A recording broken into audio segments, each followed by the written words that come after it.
It is 4 pages long. I've whacked out a whole bunch of just dialogue and things, a ton of it, that I'm going to give back to you when I'm done. But I want your attention up here because this is where it needs to happen and where the understanding has to go and the explanations, not you buried in your little notes, okay? So I don't think I've left you a whole lot of blanks for you to fill in, and I probably won't get to them today because I have 15 minutes, but I can get far on this. Okay, I need to go back a little bit, but this is Treasure Hunt. This is the Copper Scrolls of Cave 3. In the series I was doing, this would have been number 8. And of course, if we didn't have the series we're doing now, we'd be long past it. Are we rolling right now? Thank you. Okay, this is the Copper Scrolls of Cave 3, and here's the introduction. Dateline. I'll try to go slow. 1946, the discovery of discovery hits the newspapers. A young lad out herding his sheep down along the Red Sea started throwing, just was bored, started throwing rocks into these caves up on the hill, little holes, not big. Some of them a man could not crawl into. But he threw them into, it was just target practicing, and they were far off. All of a sudden, he got one straight through the hole, and he heard crashing. And inside, he found the initial discovery of 7 scrolls in a clay pot that had been preserved. These turned up being initially 781 manuscripts that we call the Dead Sea Scrolls now. Now, let's roll on a little bit. He finds these. Debbie, do you have a red one? Yeah. Okay. He found these up on the northwestern part of the Dead Sea near the ancient city of Qumran. And I will take you. You can see these caves are marked, but I highlighted. This is where he found this stuff, and this is where our attention is going today. This is Qumran. And if you look at this oversight, this air view, way out here, the lower part of the blue, right past the land, if we turn the city around to face, this is the Dead Sea all through here. And you see, here's a wadi, is what this is called. So when it rains once or twice a year, there's total flooding because the water has nowhere to go. And this was created a wadi. And so you come into Qumran on flat land, 1 foot above sea level, if that. But this drops down, and then on this side becomes the Judean hills. Look, see the hill up there? So this goes up. And so if you turn around, that's where you're looking at. You're looking into where the Dead Sea Scrolls were found by Qumran. And as you're in that city, you can turn around and look and see them. Not all of them, but most of them. You have to climb back in for some of the others. 1948, Israel becomes a nation, 1 year after the discovery of these. Let's move on. Now, jump ahead, 1956. I put a quote here. Where there is one, there are two. I did not tell you who said that quote. I did. Here is the quote, and here is what it's to. I told my grandson, because my son-in-law, when he joined the family, got married, and they'd come see us, I'd go out, while Carol was cooking Thanksgiving dinner, I'd go out coin hunting. Just go out and look for coins every day. Just coins. I pick them up. When I'm walking in the mall, I'm looking around. I love having a little, when my grandkids were this high, I loved them because they saw a world that I never saw. They're down low. They're looking, they're pulling quarters and dollars out of everything. Now, so I told my grandson when he was like 6, and I took him out with me, I always said, he said, found a penny. He says, I found a penny. This is cool. This is cool. And I said, Casey, remember this. Remember this and never forget it. Where there's one, there's two. Always. And so sometimes I will get a text, I'll get a phone call, and it'll say, where there's one, there was two. And sometimes he does, where there was one, there was 152, when he found 152 bucks or something, or a $20 bill. So where there was one cave, there ended up being 11 more. And on March 14th, Cave 3 was found. All these weren't found in 47. So cave 3 was found, and when they found this cave, this is just some pictures of what the scrolls look like. But look at all of them. That's not all of them, but a chunk of them. And when they found cave 3, they went in, and they were moving around, and they pushed a little harder, and they busted through another secret inside wall. They busted it with their hand, and inside were two, not papyrus, not scrolls, but they were two copper scrolls inside. It's like they had to hide these even more, make it more hidden than the other stuff. And so this is about the copper scrolls for 10 minutes. 2 scrolls were found. They're 1 foot wide. They were badly oxidized, rusting, and brittle, but they were totally intact. That's the first pictures of them, a copy of the black and white, as they found them. The words, and you'll see the outside clearly. The words, the men could read because they understood the Bible languages. The words dig cubits in gold could be repeatedly seen throughout the outer layer. They bubble up from the writing into the metal. And they could see that, and they were seeing lots of these words, and these popped up. Interest went flying, obviously. Okay, do you see? Now you'll see the copper scroll unrolled in a minute. But now do you see some of how they found it? And you can see the print has been hit up of the Hebrew. In 1956, Israel Antiquities Authority, that's the last say of who digs where, technology professor Henry Wright Baker of England opened the scrolls. Okay, this is 9 years after the actual first finding. Successfully sliced the 2 fragile scrolls into 23 pieces, uncovering one document over 7 feet long with 12 columns of writing. So this thing that's a foot wide, foot tall, he opened one of the scrolls, and if he unrolled it, it went 7 feet. That's 3.5 of these ceiling tiles. They're 2 feet. So that thing rolled out, and it had column after column after column. And what in it was is where's buried treasure?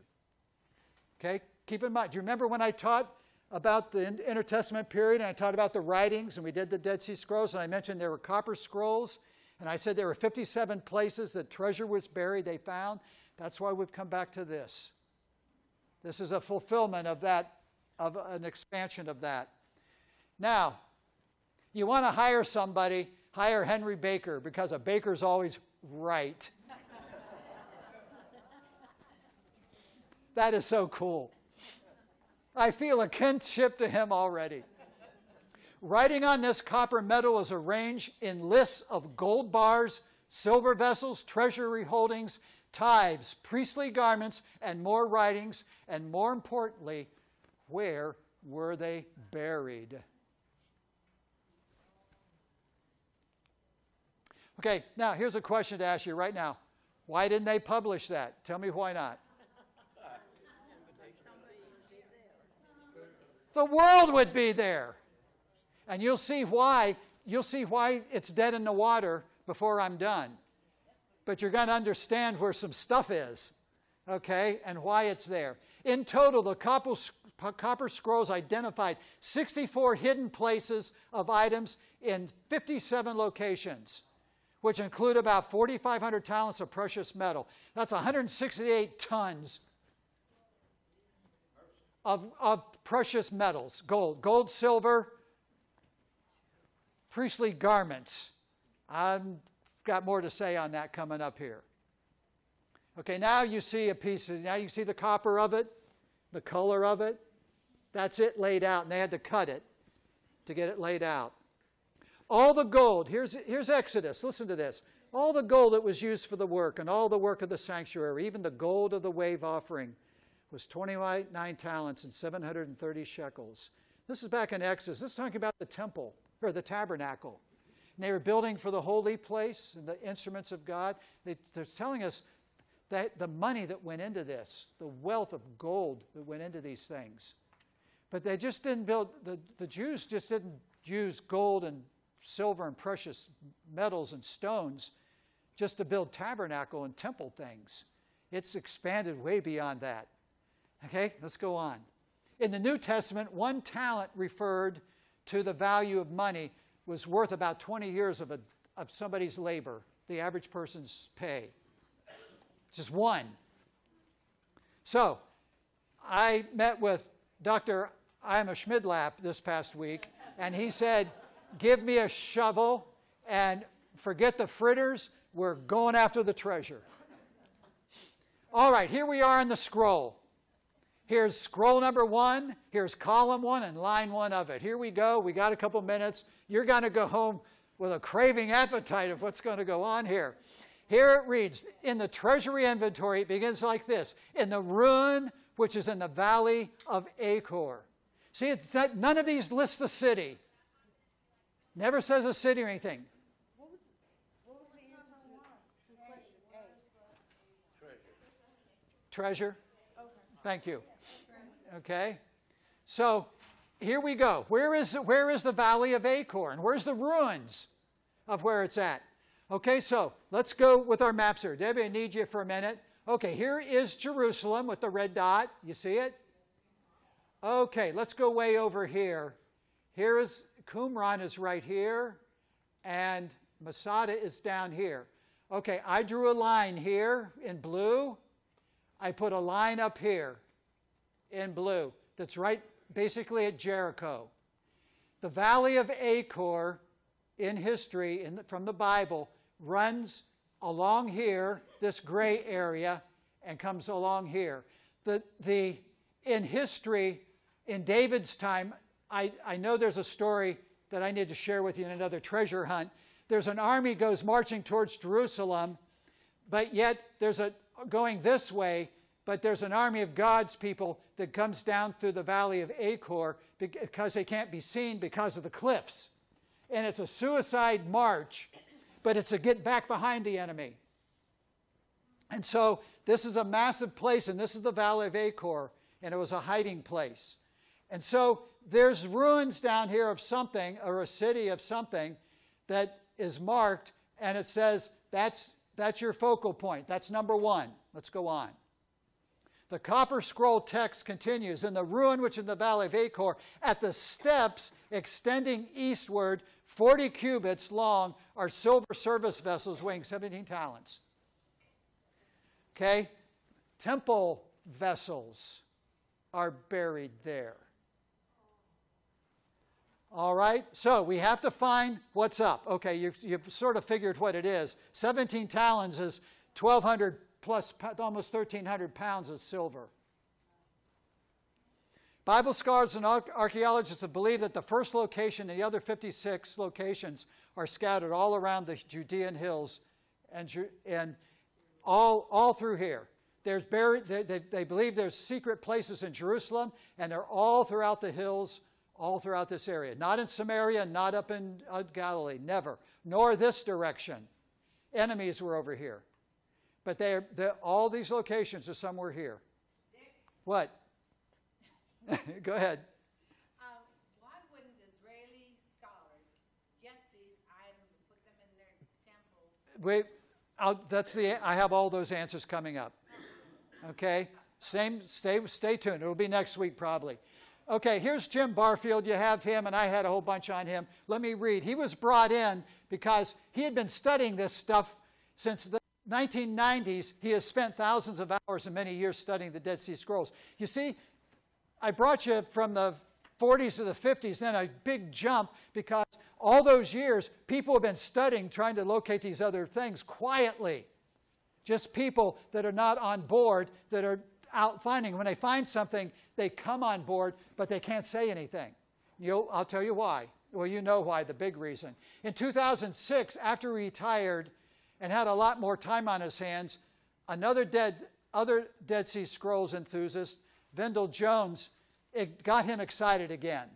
And so these guys got excited about finding these locations, and this is the guy that found it. He found an official Israel Antiquities Authority survey of the steps facing east in Qumran, which measure 39.98 cubits. What did the scroll say? 40. They did not have laser measurements back in those times. And so they always would round. And guess how close the round was? Pretty good, wasn't it? And which is mentioned in the Copper Scrolls. Okay, back to Qumran, because the first one is there.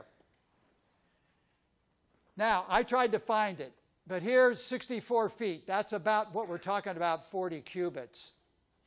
And it talks about go find the rise of the stairs, go up them, and the first one's there.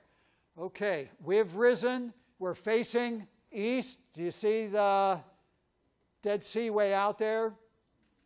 Just a little piece of it spans right above at the horizon. And he drew, that's not painted up. If you go to Qumran, there's not a big red dot there.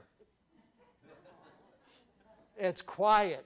But we know it and other people know it. It's just nobody says anything. And there are police there. You're not allowed to bring pickaxes in or anything like that. It's just Israel, here's one of the reasons. Israel doesn't own this. They believe they do, and it's an argued peace with Jordan, who's across, and it's Clinton, the Oslo Accord. I'm giving away some stuff just so you know. Under the Oslo Accord, the agreement was this was just turf that anybody can come and go in. It's no man's land.